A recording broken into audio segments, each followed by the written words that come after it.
En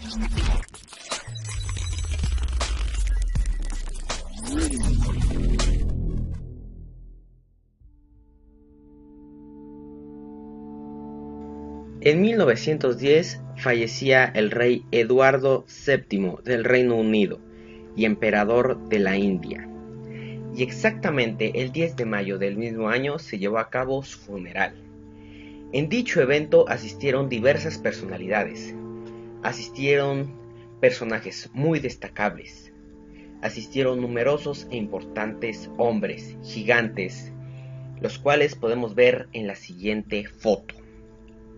De pie, de izquierda a derecha, tenemos al rey Haakon VII de Noruega, al rey Ferdinand de Bulgaria, al rey Manuel de Portugal y al Kaiser Guillermo II del Imperio Alemán, al rey Jorge I de Grecia y Alberto I de Bélgica. Sentados de izquierda a derecha tenemos al rey Alfonso XIII de España, al rey y emperador Jorge V de Gran Bretaña y por último al rey Frederick VIII de Dinamarca. Todos estos gigantes se reunieron para darle el último adiós al rey de Inglaterra. Toda esta familia de hombres, de gigantes que compartían lazos sanguíneos y que compartían el poder sobre el mundo y en especial sobre Europa. Eran unos gigantes, unos dioses que ejercían el poder total sobre diversas colonias y diversas partes del mundo. Pero lo que no sabían a la hora de tomar esta foto y lo que nunca podrían haberse imaginado es que no tardaría mucho para que estos gigantes cayeran. De los que vemos en esta foto, solo unos pocos lograrían sobrevivir a lo que estaba por venir.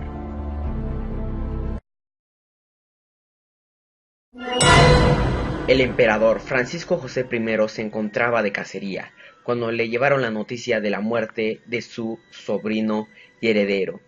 La prensa trató dicho hecho como un acontecimiento menor, e incluso personalidades como el rey Jorge V de Inglaterra y el presidente francés lo trataron como un hecho menor. Esto a Francisco José no lo alteró en gran medida, sino por el contrario, y dio finalmente un pretexto. Le puso un ultimátum al país de Serbia, exigiéndole que permitiera a una delegación austriaca entrar a investigar los hechos, ya que decían que habían sido los serbios mismos quienes habían dado la orden de matar a su heredero. El Principado de Serbia se negó a dicha petición del emperador austriaco, argumentando que Serbia no era su provincia sino un estado libre. Entonces, al expirar el ultimátum, el 28 de julio de 1914, Austria le declara la guerra a Serbia, y es así como comienza este hecho. Serbia, al entrar en conflicto con Austria, solicita la ayuda de Rusia, la cual accede, mandando tropas a la frontera austriaca. El Kaiser Guillermo II de Alemania empieza a desplegar sus tropas, mientras que Nicolás II escribe al rey Jorge V de Inglaterra para informar de la situación. Guillermo II vio por fin la oportunidad de que Alemania ganara gran protagonismo y de poder arrebatárselo a sus primos, el rey de Inglaterra y el zar de Rusia, por lo que también le declara la guerra a Rusia y entra en apoyo de Francisco José de Austria-Hungría. En Francia también se empiezan a sentir los aires de guerra, ya que también los franceses eran grandes amigos del imperio ruso. No hace muchos días el presidente francés había visitado la capital del imperio, por lo que también en una intervención Alemania decide declararle también la guerra a Francia. El plan del Kaiser Guillermo II al comenzar esta guerra consistía en cruzar Bruselas y Luxemburgo hacia París antes de que los rusos cayeran sobre ellos, para no tener dos frentes de batalla.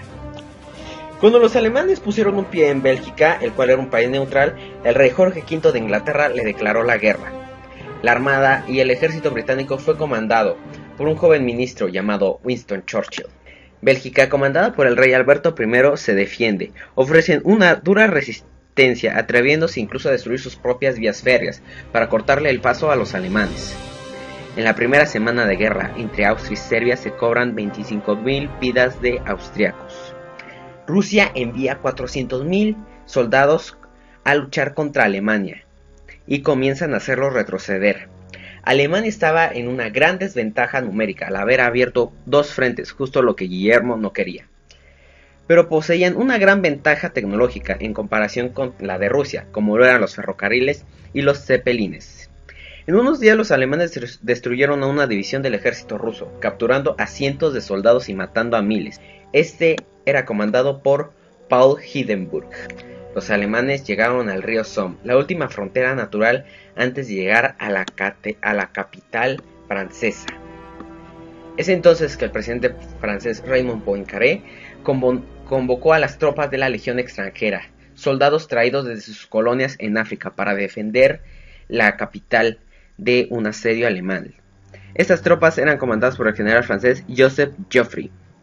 Las mujeres francesas entonces tomaron los lugares de sus esposos en las fábricas y demás puestos de trabajo, ayudando a producir las municiones y armas para el combate. Las tropas alemanas tomaron Bélgica, finalmente, y comenzaron a saquear dicho país. En Flandes, los alemanes comenzaron entonces la construcción de las trincheras, en octubre de 1914.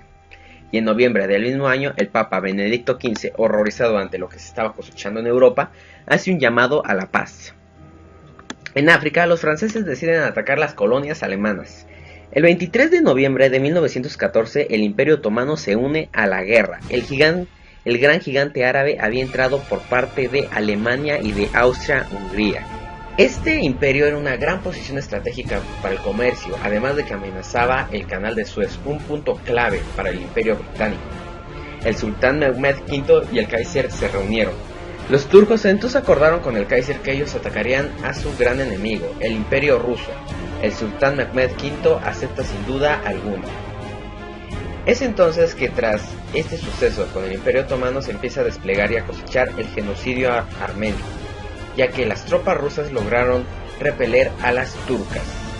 Es entonces que con la entrada del Imperio Otomano a la guerra es que Francia e Inglaterra deciden unir sus flotas y tratan de tomar la capital, Constantinopla, desembarcando en el puerto de Galípoli. Los turcos los derrotan. Esto ocasiona la renuncia del primer ministro del almirantazgo, Winston Churchill, ya que esta fue una gran y desastrosa campaña militar que costó la vida de numerosos ingleses y franceses y no logró nada.